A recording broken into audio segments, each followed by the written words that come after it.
All right.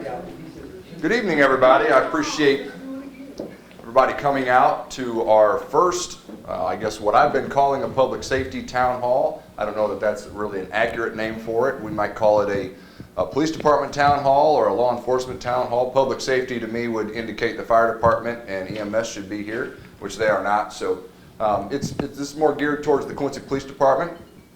But we just wanted to take an opportunity to come out, meet with whoever might be interested in coming and just having a conversation, getting to know one another a little bit better, finding out what's going on maybe that we're not hearing about, and maybe exchanging some ideas. So just wanted to kind of touch on a couple of things. First, Kathleen and the library have been gracious enough to let us borrow this room tonight, so I appreciate Kathleen and their staff for getting the room ready for us and making it available.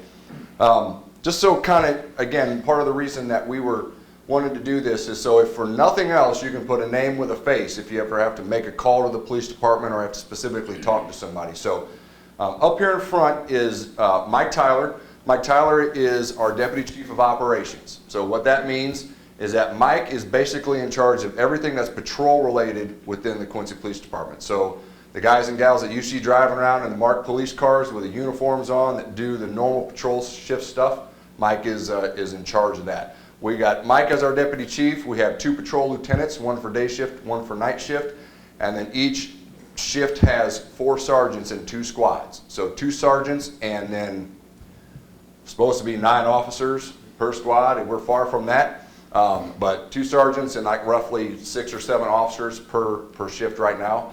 And so that's basically comprises our patrol department. Mike is also our internal affairs investigator. So he is the department internal affairs investigator. So any complaints in terms of personnel that come in, formal or informal, Mike ultimately has a hand in conducting the investigation, determining the outcome, and making a recommendation on discipline. So, specialized training specific to that particular position in the Quincy Police Department. Any questions about that position real quick? All right. Travis Wiemelt is our Deputy Chief of Administration. What's that? I'd be on the pole. Yeah. So Travis basically is in charge of our investigative division, all of our civilian staff, the PROACT unit, basically anybody that's a police officer but not assigned to patrol, or any of our civilian staff. Travis is over that side of the department. Travis basically takes care of all of our budgeting, purchasing, making sure that we've got what the officers need to do their jobs. Everything from uniform purchases to making sure our fleet is running the way it's supposed to dealing with any maintenance issues within the police department, things like that. So he's got a lot of responsibilities, a lot of them that are maybe outside of what you might normally think of in terms of a police department, but they're all things that have to be in place for a police department to operate. So he's been doing that for us. Both Mike and Travis were appointed in September of last year. So they are internal affairs, and then if there's anything budget or investigative related or something like that, Travis would take care of that. Mike is also our public information officer. So when we have a major incident, Mike would be the one primarily that you would see at press conferences, things like that, coordinating with the media, making sure statements are put out and information like that. I guess I'll just try to go around the room, and Alderman Bauer is here with us today. Alderman Glenn Ebbing is here, one of the new aldermen, so appreciate them coming. Mayor Trope's with us as well. Mr. Mark Philpott, who is the chairman of the Human Rights Commission, is here as well. And First Assistant Adams County State's Attorney Todd Eiler is here with us as well. We may call on some of them at some point to offer some input if there's any questions that are related specifically to their area of expertise. But we'll cross that bridge when we get there. I know Muddy River News is here as well. Mike Sorensen with the Quincy Herald-Whig is here. Just not bring your camera today? Oh, okay. So Shakayla from WGM is here as well. I do want to let everybody know, I think this is important. Muddy River News is recording tonight's meeting. Okay? So the reason I tell you that is because what we do is try to exchange information and ideas in these types of meetings. But if you have something that you believe is going to be sensitive, basically if you're going to give information on a drug house in your neighborhood, all right, just remember the meeting's being recorded, and it's going to be, so let's maybe not, or be very careful about what we say. We don't want you getting yourself in a bind because somebody watches this later on and realizes that you're the one that turned in the drug house. We can have those conversations one-on-one. Those are super easy. We can either chat real quick after the meeting's over, or you can call down and meet with one of us or someone from the department and talk about that kind of stuff. Just don't want anybody to not realize that this is being recorded, probably will be played later on, and saying something they didn't realize was going to go outside of this room. So that's basically it as far as the introductions. The purpose of the meeting, again, my thought on this was it's been a little while since we've done something like this. As a matter of fact, I can't remember the last time we did something like this, but I don't know that I specifically would have been involved in something like this. So I know they've happened in the past, but I also know that with COVID and everything like that, it's been quite a while since we've done something like this. So I thought it was time that we start getting back into this now that we're putting COVID in our rearview mirror and we're starting to get on with life again. I think it's important that we get together and we have conversations about what's going on. Tonight is just going to be the beginning of conversations. Hopefully, like I said, we get to know each other a little bit better, so when you have issues, you feel a little more comfortable getting with us, whether that means coming down or calling us or something like that to make your voice heard, because I'm here to tell you that that's what makes policing in Quincy happen. It's true everywhere. We as a police department can't police a community without the community's help. And we'll get into that more here in a little bit. But we want to build relationships. Like I said earlier, put a face with the name. All right, so when you call up to the police department and you end up talking to me or Mike or Travis, you know who you're talking to. I do plan on doing more of these meetings as we move forward. My thought right now is about 3 a year in different areas of town so that folks don't have to travel all over. And at our different meetings, having different people come to the meetings so that there's maybe a variety of topics that we can discuss. For example, maybe having our canine officer and our West Central Task Force officer come to one of the meetings so you can ask them specific questions. Maybe having animal control and one of our shift sergeants or shift lieutenants at another meeting so you can ask specific questions and just get a different perspective on what's going on in the police department from those folks. People don't always want to hear from me, right? I've been out of the game for a little bit, all right? I still enjoy, hearing what's going on, but it's not my place to be out there running around anymore, all right? I got a job to do, and so we'll just leave it at that, but we'll let you chat with some of the folks that are out there every day. Some things I'm not going to be able to do tonight before we get started. I cannot discuss any ongoing investigations. So I just want you to understand that if I say, hey, that's not something I can really get into right now, if it's an ongoing investigation, that's why. I can't do any damage to any ongoing investigations and any potential court cases that might be upcoming.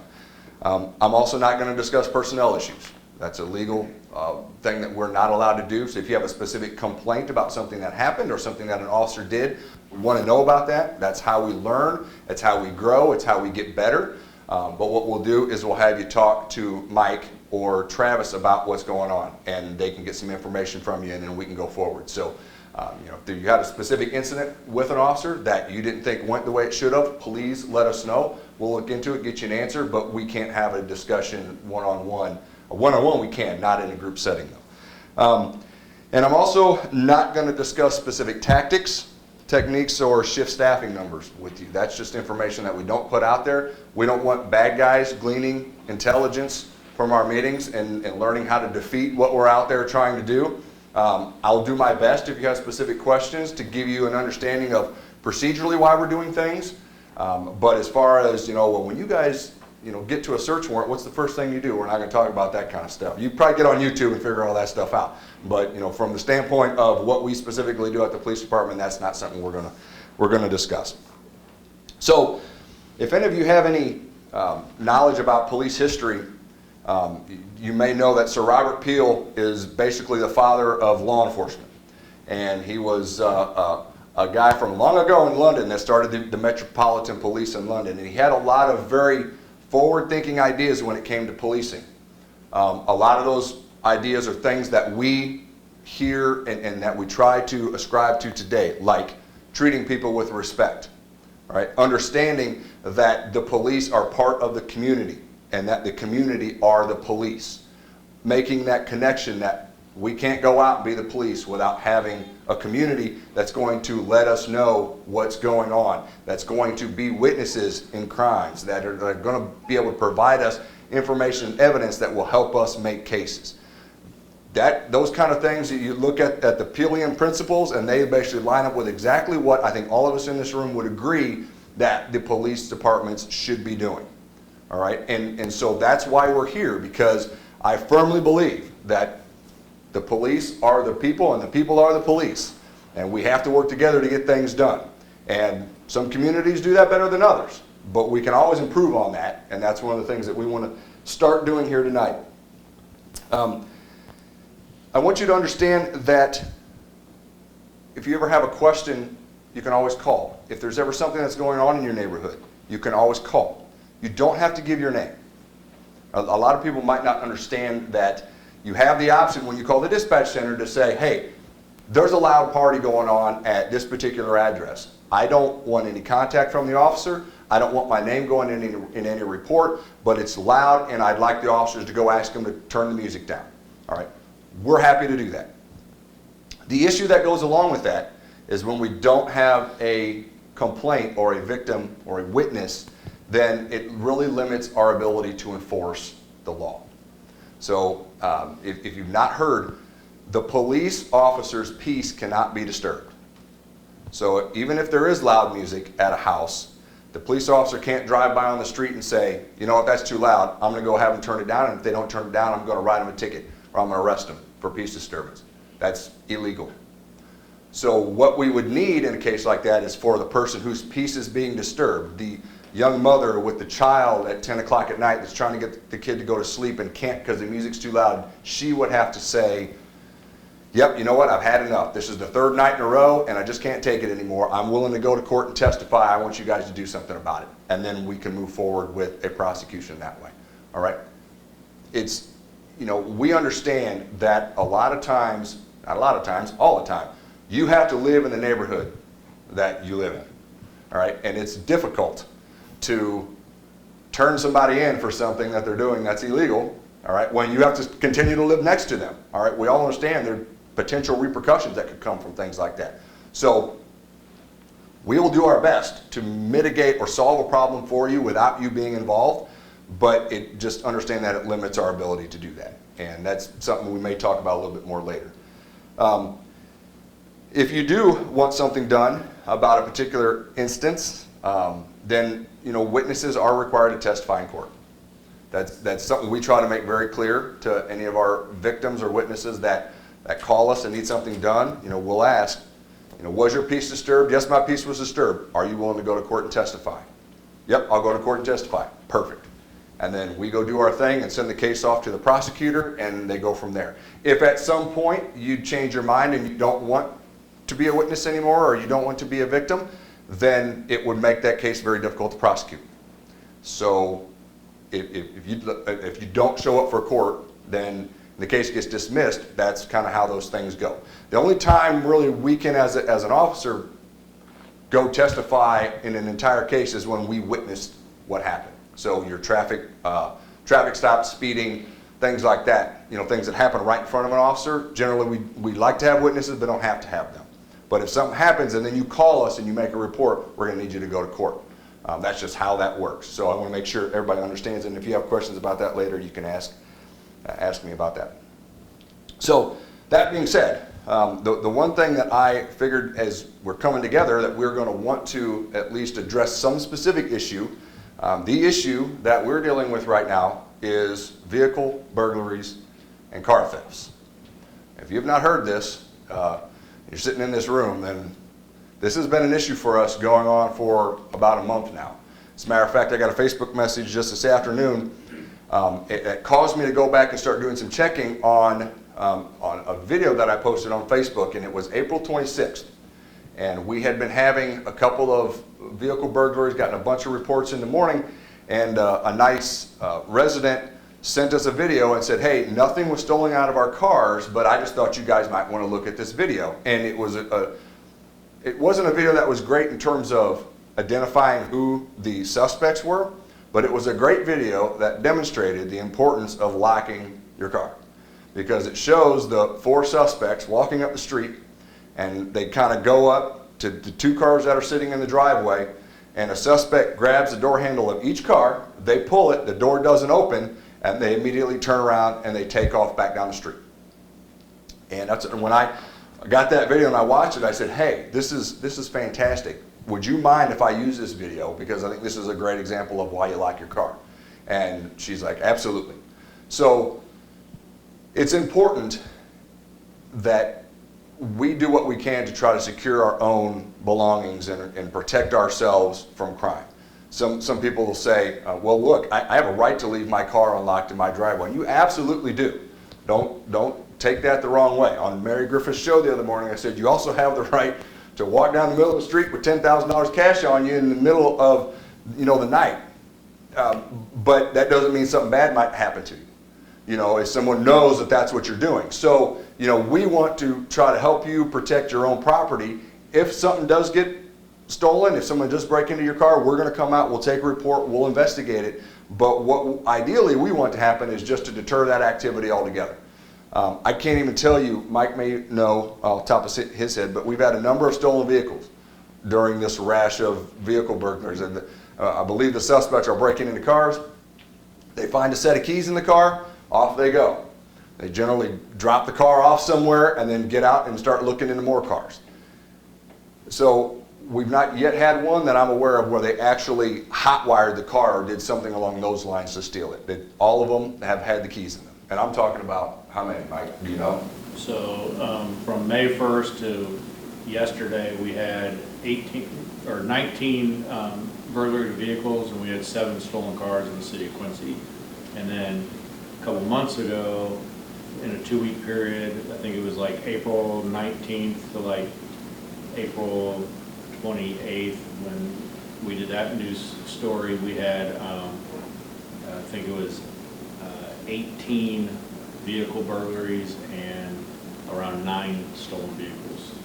So that's a lot, especially when, normally none of these have been forced entry.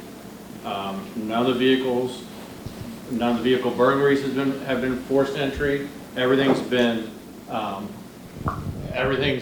unlocked vehicles. They check door handles, and they get what they can. Usually it's any kind of cash, change, cigarettes, chargers, or something that they can throw in a little cinch sack or something like that, and then they take off. I remember when I was working the street just a couple years ago, guy's car got broken into, unlocked, and he had a $1,500 set of golf clubs in there. He's like, they didn't take anything, but they took his coat with his wallet, and we found his ID scattered around the neighbor's drive because it was worthless to him. Credit cards are worthless to them because they can be traced, but your cash, your coins, any other expensive stuff that's small, they can go from car to car. That's what they do. Okay, so counties had a bunch. There's just a news story on that. So they're hitting all over the place right now. Normally, the MO is usually young adults or teenage kids. Young kids. So that's normally what it is, and literally they'll go up and down the street, they'll check door handles, get in the cars real quick, continue to the next one. Just like what he said on that video, they were actually in an alley and they went into the driveway on a few of them, the driveway and the alley, and checked the doors and then took off. So just that's just kind of one of those, I guess, public service announcements that if you're able to, please lock your car. At the very least, don't leave anything valuable in your car. That way, even if they do get in it, they just don't take anything. Certainly, if you can avoid leaving anything valuable in your car that's visible, by that I mean purses, cell phones, cash, anything that might be appealing. Normally, vehicle burglars will not break into a vehicle using force unless they know there's a reason to do that. And if they see a purse or if they see something of value in there that's worth breaking the window, potentially making more noise to get caught, they will do that. But even that's pretty rare. Christmas time is always kind of a big thing too. When people leave presents in their car visible, they'll also say, I've heard it said, don't leave presents, under your Christmas tree, days before Christmas, because people will come up peek in your windows, and if they see, well, all the loot's out there, they'll actually focus on your house. We've had cases before where we've had people go to different neighborhoods and take pictures of open garages during the day. Okay, open garages, and then give those pictures to their friends and say, who want what? How much for this weed eater? And then once they have somebody that's willing to buy it, then they go back the next night and they steal it. I mean, they'll do that kind of stuff. Again, those folks are a little more coordinated than the normal teenagers, but that kind of stuff goes on. So making sure you're locking up your stuff is really the point there.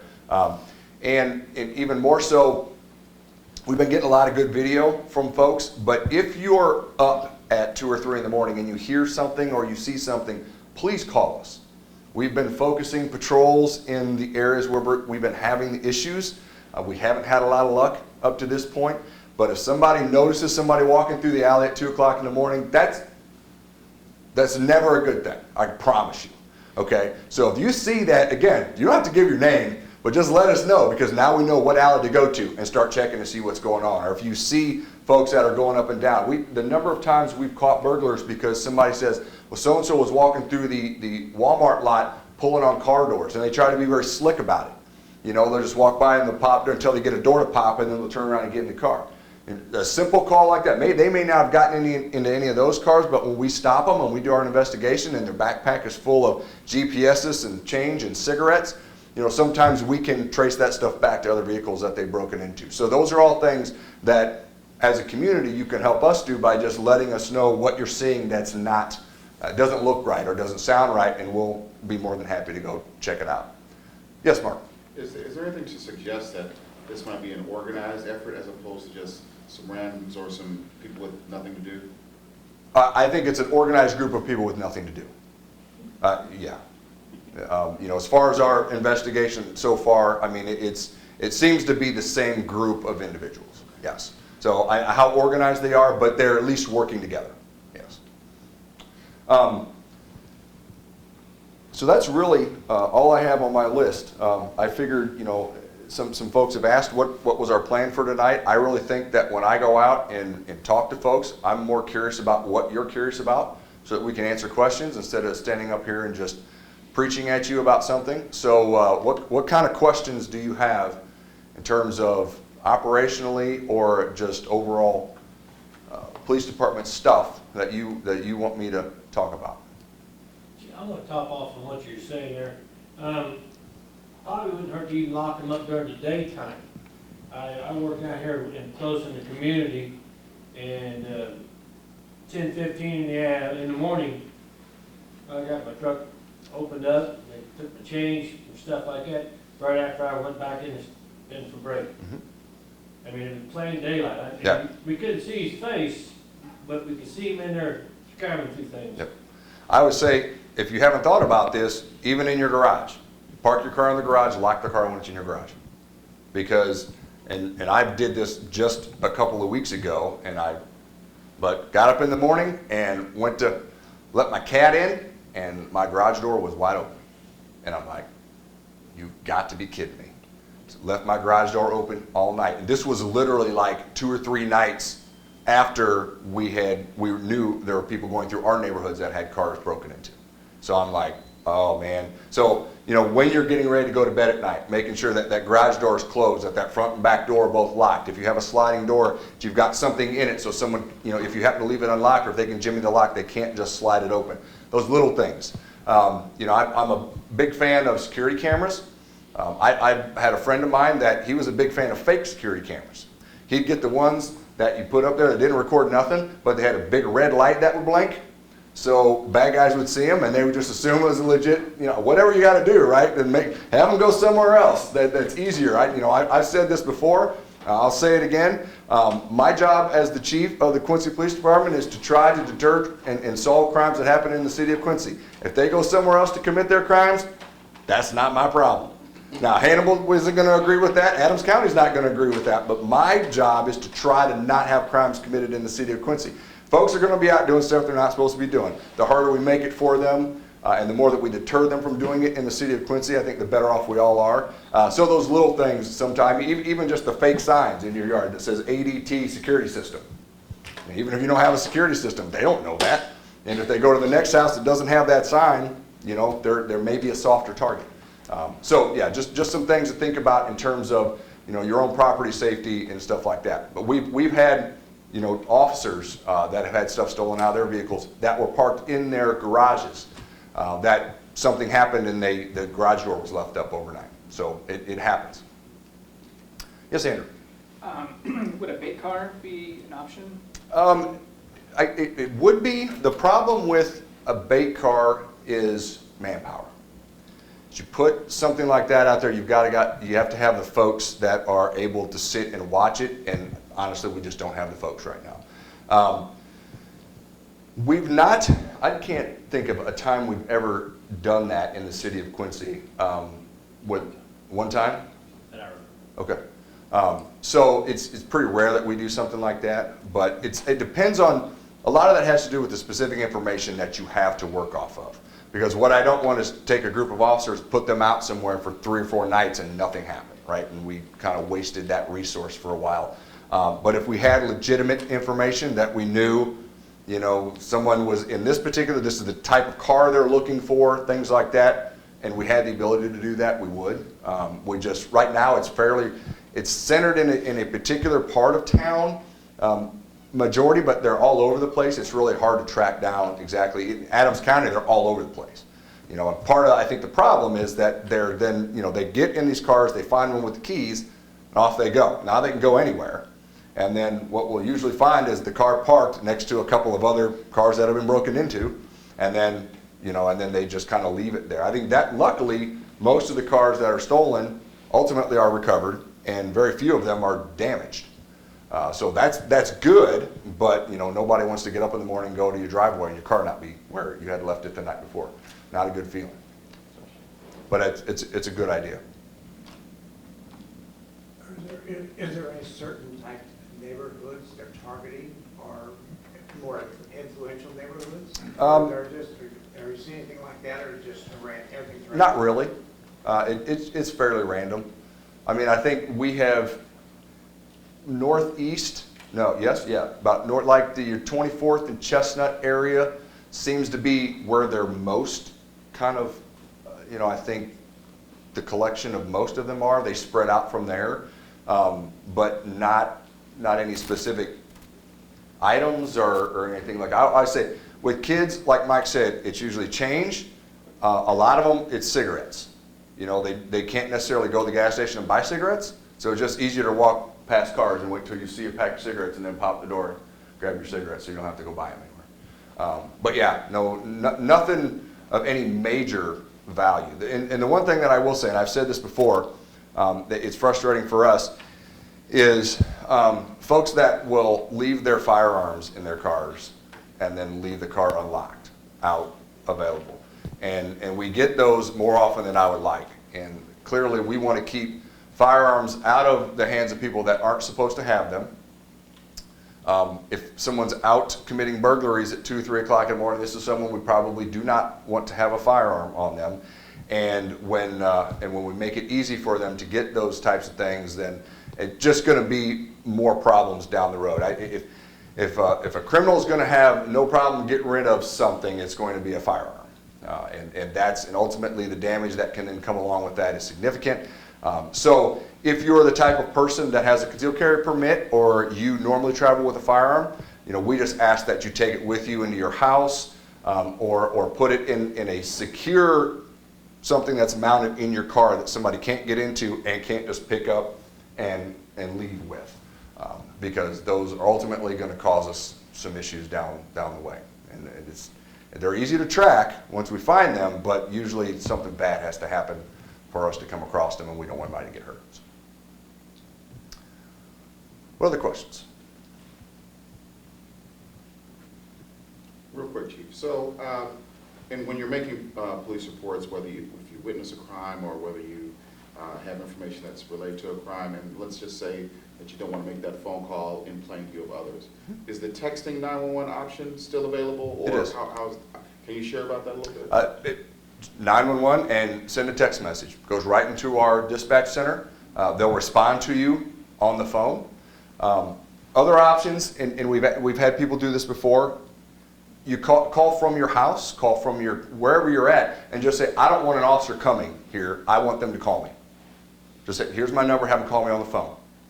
All right, and we can then have that conversation away from anyone seeing an officer, walk up to your front door, knock on it, talk to you, and then turn around and walk over to the other house where the issue is, right? It's going to take a detective to figure out who's the one to call the police when we do that.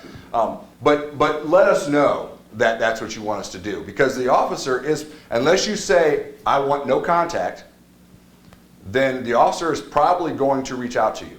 And I say, if COVID did anything for us, it kind of got our officers in that mode where they got used to calling people.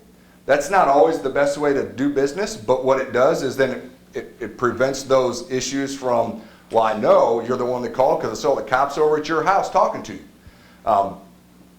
It's one of those deals where they have a tendency to do that. It makes it a little bit easier on them. Sometimes it makes it easier on the victim. But if you don't want us to contact you, just let us know. The dispatcher put it right on the dispatch ticket. Complainant does not want contact. If you do, complainant wants contact by phone. I've even seen them, do not come to the victim's house.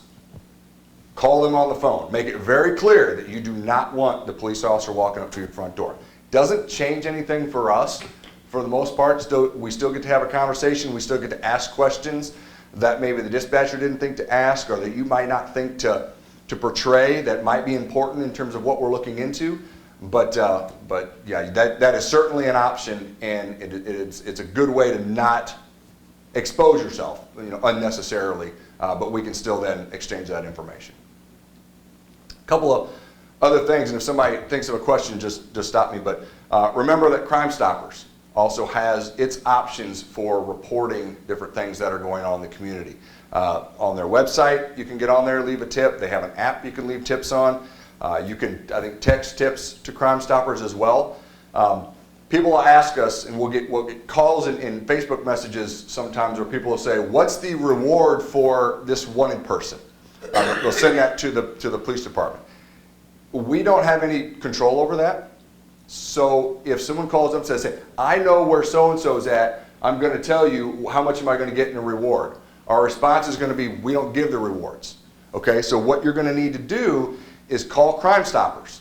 And then Crime Stoppers will give you a specific number, not get your name or anything like that. You give the information, they give you the number, we do our thing, and then you call back in a couple of weeks and you say, hey, this is my number, this is what I gave, and did the police make an arrest on that? And if they did, then the reward is generally based on whatever the bond was for. So if we, and Amber would know better than me, if it's a $10,000 bond for, say, a warrant for forgery, let's say, what would the... So it's 10% of the, so if it's 10,000, it'd be $1,000. Okay, so easy enough. But you got to have that Crime Stoppers number to do that. If you don't think about that, and whoever answers the phone at the police department doesn't think to explain that to you, and you start calling in wanting to know where your reward is, and you didn't get a number, no reward. So understand how Crime Stoppers works is important. Some people got it figured out. All right, that's how they pay for Christmas. But understanding that when you call us at the police department, again, you won't have to give your name, but it's a lot more secure and anonymous to do it straight through Crime Stoppers. And if we think about it, we'll try to steer you in that particular direction. If that's really what you're, some people call them, I don't care about no reward, I just want him off the street. Perfect. We'll get to it. But Crime Stoppers will do the same thing. And you say a lot of people use Crime Stoppers to report on folks with warrants or things like that. We get Crime Stoppers tips on, hey, so-and-so's out doing the burglaries. That's useful information to us.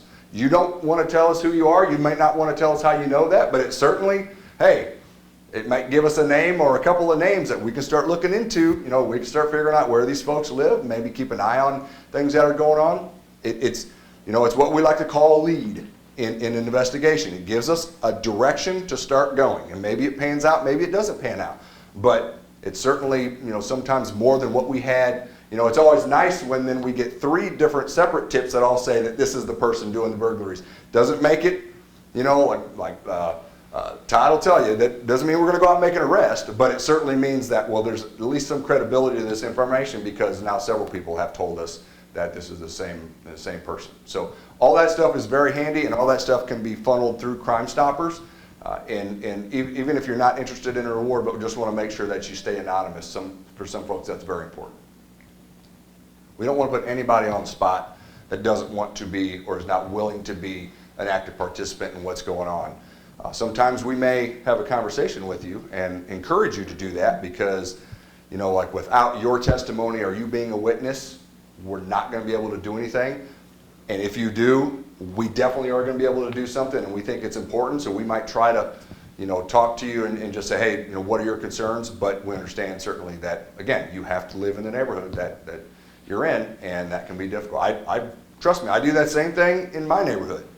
All right, in my neighborhood, everybody knows me, right? So it's like anytime there's a problem, I got rid of my Facebook page, right? Because messages all the time. It's like no, look, I don't disagree. It's a problem, but I'll give you the number you can call. All right, I'm not going down there, not going to be like, hey, so and so says your dogs keep running around. All right, what are you going to do about it? We got folks for that, and we have to try to keep the peace in our own neighborhoods. I recognize that just like you do, and that's important. So. What other questions? Yes. Just proper etiquette. You get pulled over. Mm-hmm. You walk up to my car. What should we be doing? Both hands on the steering wheel. You walk up. So etiquette to the policeman. Make sure your safety's out there. What should be a proper procedure for citizens if you're getting?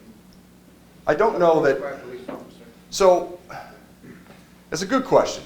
And I say this, and Mike and Travis are both going to laugh because they're going to know where I'm going with this. But back in the day when I was on patrol and on street crimes, we would have some folks that would come down to Quincy, up to no good, and we always knew the ones that came from Chicago because as soon as we'd hit the lights, the car would stop and the hands would go out the window because they'd played this game before with the Chicago Police Department, and they didn't want to play it again. Now, we don't operate like the Chicago Police Department. So, but you always knew when this was somebody had some experience with Chicago PD because they knew that, I think what Chris Rock said, if the police come, they're bringing a butt kicking with them. We operate differently down here, but I think really the thing for folks to remember is, one, don't get out of the car. I say, this is a new service that we provide. We'll come up and talk to you. And I don't know that there's anybody in the room that is old enough that can confirm this for me, but my understanding was when I was a young officer, this was a thing that you dealt with elderly people because they were taught you don't make the cop walk up to your car. That was rude. If you got stopped, you got out, you went back and you got your ticket. Can anybody confirm that for me? Is that true? Yeah. It was like the officer gets to sit the entire time. Well, that's not how it is anymore. Our officers are trained to walk up. So to say that you need to have your hands a certain place, obviously that's a good idea. But I think the important thing is just to not be moving around and reaching for stuff when the officer gets up there. Just sit still.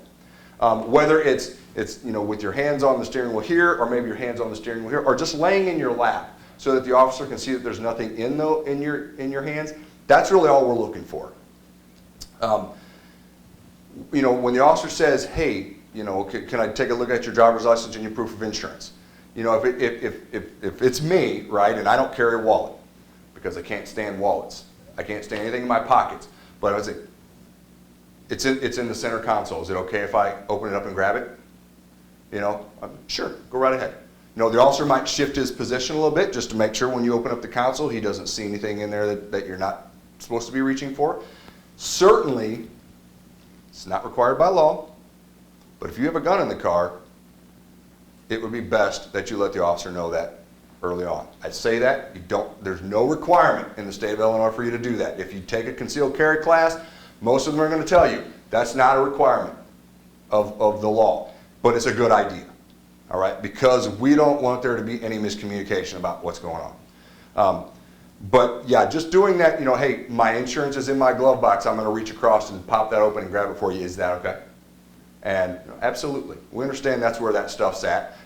It's when we walk up and you're busy reaching underneath the seat and tearing through everything. And most of the time it's because I don't know where it is and I want to try to find it before the police officer gets up here. But that's the kind of stuff that makes us nervous. All right. So that's a good question. And just as an example, I will have folks, when I was a patrol sergeant, that's kind of when the whole concealed carry thing started up, and I would pull people over and walk up and, hey, how you doing? And, oh, I'm good.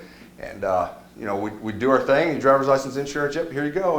And I'd grab their stuff and I'd go back to the car and I'd run them, and I'd come back up to the car and I'd say, I remember I was, for some reason it was always the ladies that Miss Smith says you got a concealed carry permit. Is that true? And they'd look at me, and she's like, yeah. I was like, you got your gun with you? No. I said, why not?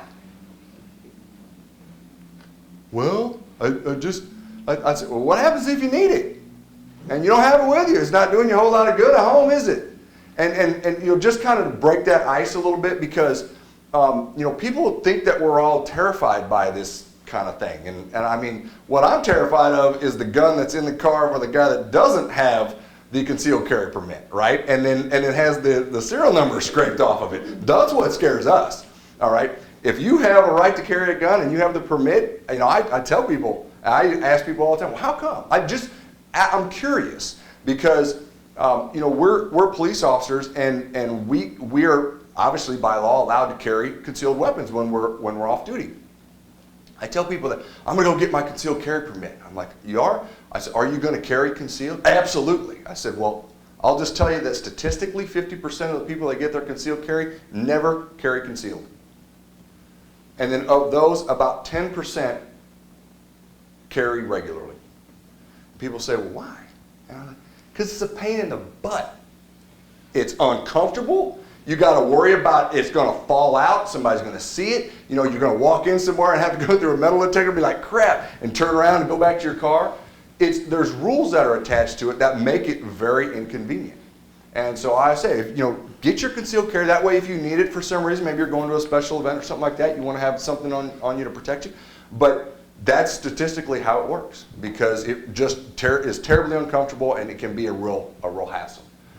But I always like to try to have that conversation with people, because I remember, and I shouldn't tell him myself, but I stopped a guy right in front of the pawn shop one day. This was years ago.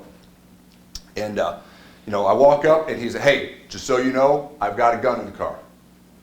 And he's like, it's in a case, it's unloaded, everything's the way it's supposed to be. I'm bringing it to the pawn shop. I'm going to pawn it. So what do you think I said? Well, what kind is it? What are you looking to get out of it? We did our thing, and then we had a conversation about what he thought he was going to get out of the gun. I mean, I'm a gun guy too, right? I like guns. All right. Legitimately, it's all good, but he's like, so, we had that conversation that's just like, okay, look, no one's going to drag you out of the car, put you in the middle of the street because you have a gun. I appreciate you letting me know. And it was a perfectly legal and great interaction between he and I. One gun guy talking to, I'm not even a gun guy, but I'll buy guns. Mike's the gun guy. But, it's one of those things, just kind of breaking that ice and saying, look, I mean, I remember it was like a 380, Bursa 380 or something like that. I already had one, so I was like, no, I'm good. Matter of fact, the one I got has pink grips on it. I bought it for my wife. You want the pink grips? She don't even like the pink grips. But yeah, matter of fact, I don't remember. He told me why he was selling it too. He had something he had to pay off or something like that. So we had a great conversation. But yeah, so don't be afraid of that. But if you do have something like that that's in your car, we would prefer that you just let us know about it. There's so many issues that can be avoided if we just have that conversation, that normal interaction. When trying to remind folks that, you know, we have a police department right now with 69 officers on it, all right, which means there's 69 different personalities and 69 different ways of doing stuff. But every one of those personalities is a human being. Every one of those personalities gets up before their shift and puts their pants on one leg at a time, just like everybody else does. We're all human beings. And so we just have that positive community interaction with one another, these conversations, not telling you that we're never going to make mistakes, because we absolutely are, right?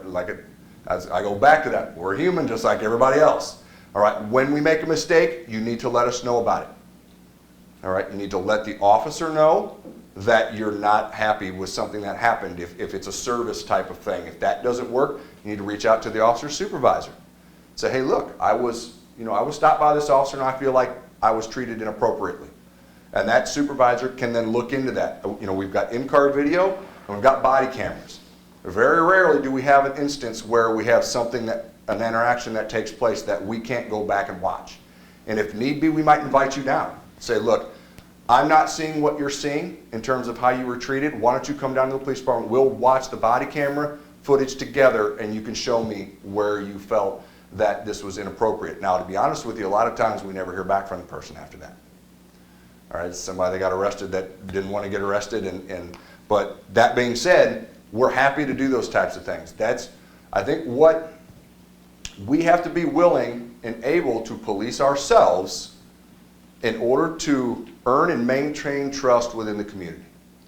And we do that. And Mike and I were just talking the other day, because, you know, complaints and internal affairs investigations are a big deal for us. They're a big deal for the officers. No officer likes to get complained on, okay? But we try to explain to the officer that if there's a complaint, it's an opportunity for us to look into what happened, and if everything was done the way it was supposed to, we can show that to the citizen. And if it wasn't, it's an opportunity for us to make sure we right the wrong with the officer so that that type of thing doesn't happen again. And if it does happen again, we can start identifying there may be an issue here that we're going to need to deal with. And then we progressively go up from there. Very rarely do we have those types of issues.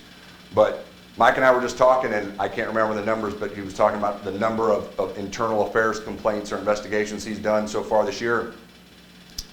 About 9 or 10, I think.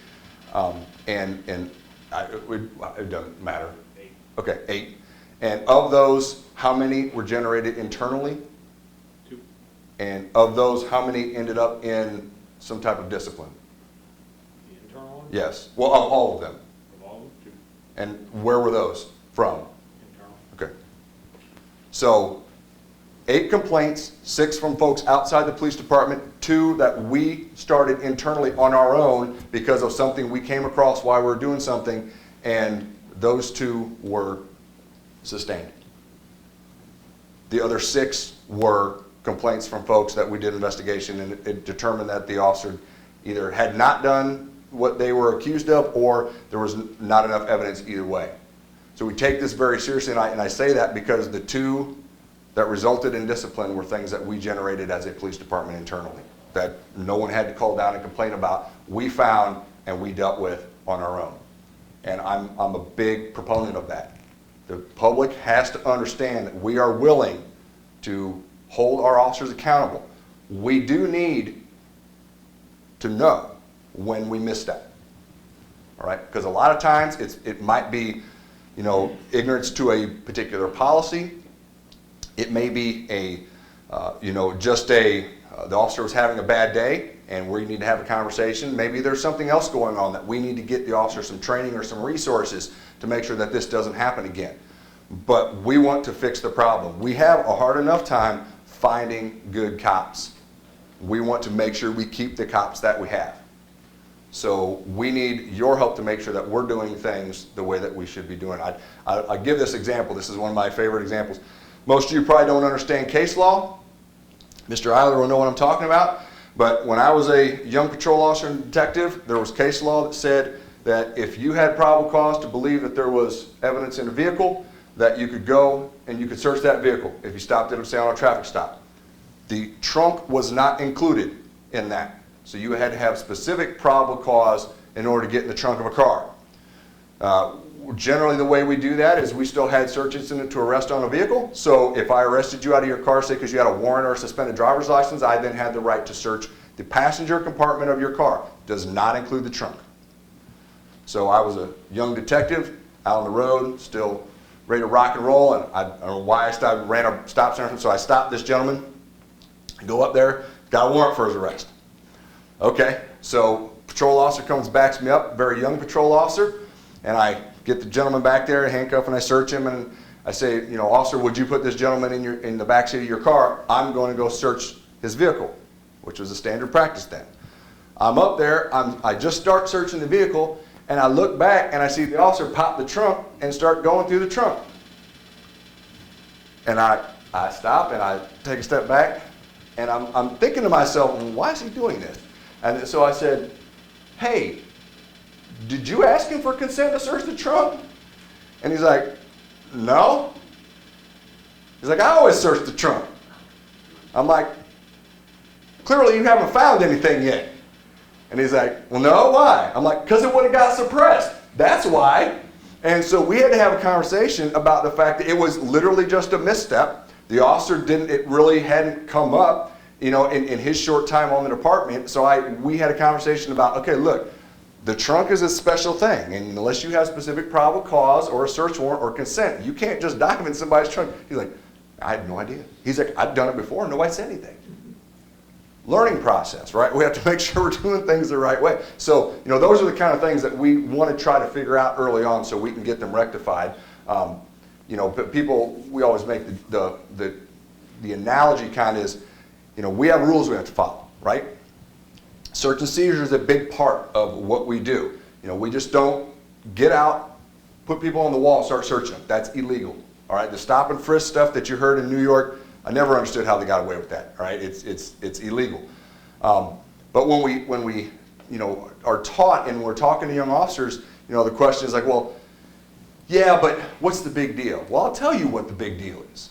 Okay, the big deal is that when you put your hand in that man's pocket and you pull out that locket from that little girl that's missing, that has been murdered, and that was the only piece of evidence that we had, and you lost it in court. Now what are we going to do? Perhaps he's going to get away with it for a little bit longer, but if we do things the right way, then we don't worry about that. You start cutting corners and doing things the way you're not supposed to do them, we start running into serious problems. And like I said when we were working on our homicide investigation, we only get one chance to get it right. So we have to take our time, make sure that we cross our T's, dot our I's, and we do everything we possibly can the right way so that when it does go to court, we're not losing evidence in a motion to suppress. All right? Being a police officer is a tough job. There's a lot to know and a lot to learn.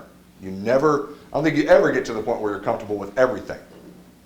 But we got to make sure that we're doing the right thing. You know, our folks do a great job, but we can always learn and do better. What else you got? Yes, Andrew. What about suggestions? Go ahead. Okay. So in these areas that are having high theft rates and high crimes, and even places where there's lots of accidents, each district has an officer that eventually one time in the night will do some paperwork, or they'll do something where they're not on the call. Is it possible that instead of allowing them to hide in the back of a parking lot somewhere, and it's not really trying to blanket statement, but a lot of officers will hide underneath a parking garage, or they'll hide in the back of a parking lot, and no one sees them. But if when they're doing paperwork or when they're not on a call, if we place them in their district on the highest area of crime so that their car is being seen, and in the areas where there's the most traffic crashes, if they are seen, even though they're doing paperwork, may they not be running radar, but if we can increase the amount of minutes a cop is seen from the current minutes we see a cop. And I mean, when a cop pulls over someone on Broadway, the speed slows down for about a block. People get off their phone and people drive sensibly. And then when they no longer see the cop in their rearview mirror, then it's like the Daytona 500, and they're back on their cell phones. And it has a ripple effect that's really magical, that it's a attitude modifier, but it's because it's a visual. We see that, and we don't see it enough, where there is this ripple effect. There's less officers seen, I believe, than before COVID. Well, so I completely agree. You know, if there's a specific area that we're having a criminal issue in, we will ask officers to just sit. You know, whether they sit on their own and they're not doing paperwork, just to be there, or whether they are doing paperwork so that they're visible. But if there's a reason, we'll do that. The parking lot thing for us is a visibility thing. Okay, so when an officer is sitting, whether it's in the mall parking lot, and I agree that there's parking lots officers will sit in where they can't be seen. But for the most part, when they're sitting in a parking lot doing their paperwork, we want them there because that way folks that are driving down, you know, the thoroughfares, if they need a police officer, they can see that there's one sitting in the Walmart lot or the CVS lot or whatever it may be. So that if they need to go talk to someone about something or they're having an issue, they can. Because when we put them then tucked in a neighborhood where there's a lot of burglaries, only those folks that are in that particular neighborhood are going to see them. Of course, it's a deterrent for the criminal activity, so I agree 100%. Well, I'm talking about officers that you couldn't see them. Like the average person who doesn't have a keen eye would never see them. I give it the funeral home off 9th and Broadway. Mm-hmm. They sit so far back there that no one in thoroughfare, no one can see them. And they'll, the parking garage at the unemployment office, the QU parking lot, they'll sit far back that the average citizens don't see them. And then I want to believe that everyone is sitting where they're visible, but that's not. It doesn't happen as much as it could. Well, it's something that we'll bring up. Make sure that when we are doing those types of things, that officers are being cognizant of they're in a location where they can be seen. If someone's driving by, we want you to be able to be visible so that they can, you know, if someone needs you, they know where to find you. It was exactly why when people ask, well, why do you drive around in, you know, marked cars with lights on top and everything like that, you're trying to catch people doing stuff, because we want people to see us. When we drive by, most neighborhoods, we want people to know the police are driving by. Because one, they can reach out if they need to. Two, if they're up to no good, maybe they won't do whatever they're planning on doing because they see that we're there. So visibility is very important. I agree with you 100%, and I have stressed this a number of times with our officers, and always, you know, kind of followed this mantra myself is, you know, we have a particular street that's having a speeding issue, right? And officers, you know, sometimes the thought process, well, I can go out there for an hour, I can write a couple tickets, but, you know, I'm only writing a couple tickets. I'm only deterring a couple of people from speeding. I'm like, the heck you are. I was like, you stop that car. Every other car that drives by, that sees those lights on and sees you behind that car, whether or not you even write them a ticket, they're like, uh-oh. And like you said, they're going to drive slow, they're going to drive by, they're going to put their cell phone down, and they're going to have that reaction.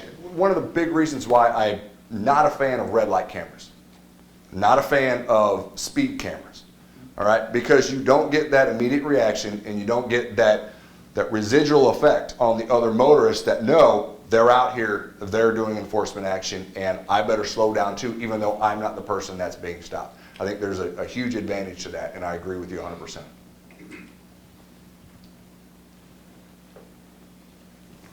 What other questions?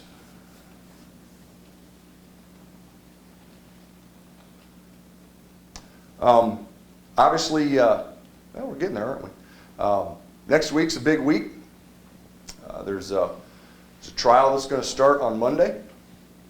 So, you know, we'll be doing a lot of work on that. You know, I've said this before, and I'll say it again. Those types of investigations, the work really never ends. You know, people have said, well, now that you know, made an arrest, you know, I said, no, it don't work like that.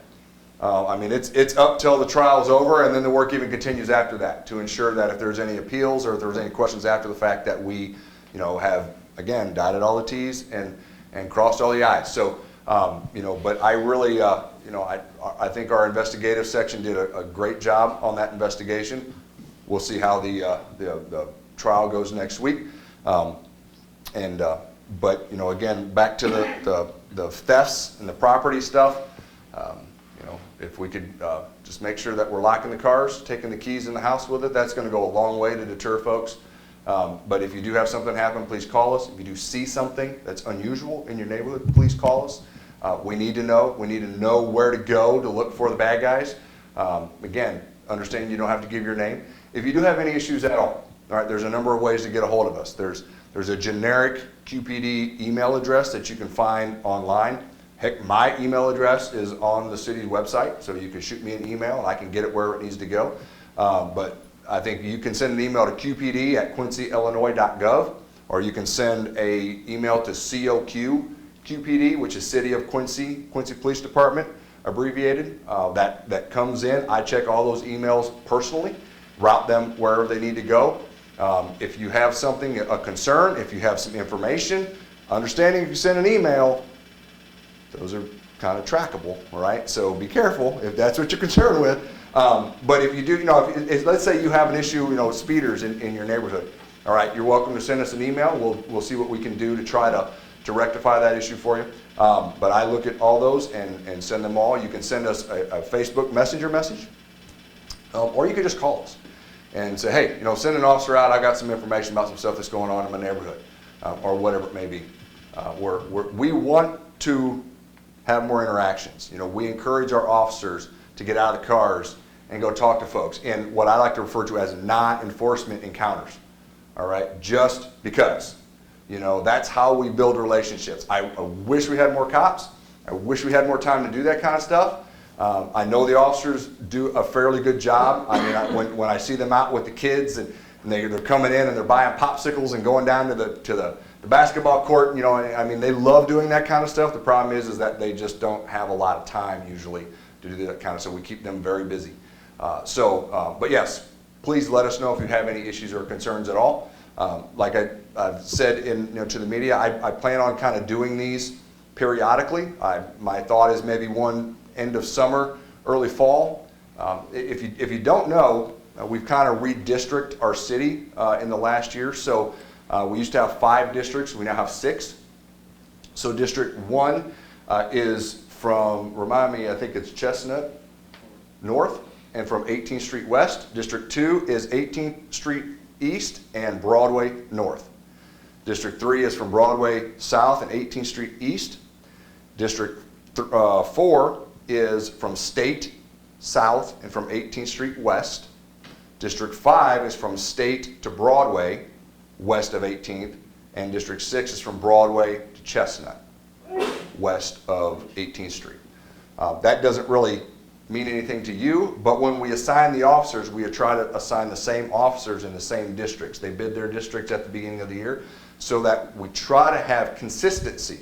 So if you do have an ongoing problem, the chances are pretty good it's one of 4 officers that you're going to be dealing with. So if you can get to know those 4 officers that are generally going to work that district, you know, we hope that it has a little more positive influence and helps build that relationship so you know who you want to talk to. Sometimes we'll get calls like, don't send this one. You can send this one, just don't send that one. I don't like him, you know, and I get that. But yeah, so, you know, so this is kind of what I looked at as our District 4 or 5 meeting.